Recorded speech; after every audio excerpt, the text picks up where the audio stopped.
I always buy my barbecued pork from Costco and I really wanted to try and make my own. Let me show you how I did it. I've been wanting to try making this for so long. I cut my pork shoulder into 2-inch strips and I trimmed the fat off a little bit. Now it's time for the good stuff. We're starting with that hoisin sauce, honey, soy sauce, oyster sauce, Shaoxing wine. I could not find that at the store for the life of me, so I ended up having to order it online.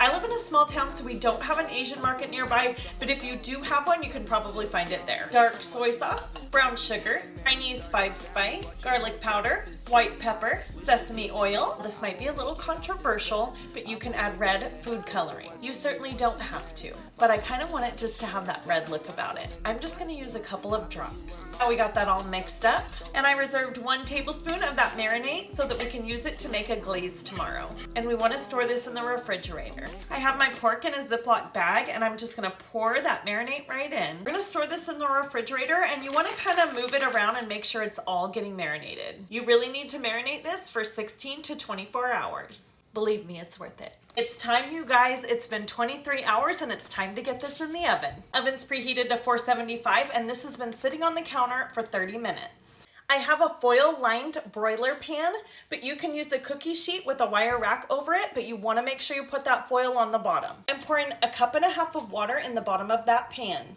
Now we're going to roast that pork at 475 degrees for 10 minutes. After that initial 10 minutes, reduce your temperature to 375 degrees and then roast for another 15 minutes. Now we're going to flip that pork and roast for another 15 minutes. If your water starts to run low, you can add another cup at this time. For that glaze, I took that marinade that we reserved and I added 1 tablespoon hot water and 2 tablespoons honey. I pulled that pork out of the oven. Now we're going to baste the top. Now we're going to flip and baste the other side. Roast for an additional 10 minutes or until it has an internal temp of 145 degrees. While Costco's version is convenient and delicious, I'm so excited I made my own. And I really encourage you to do the same. Please give it a try and let me know in the comments.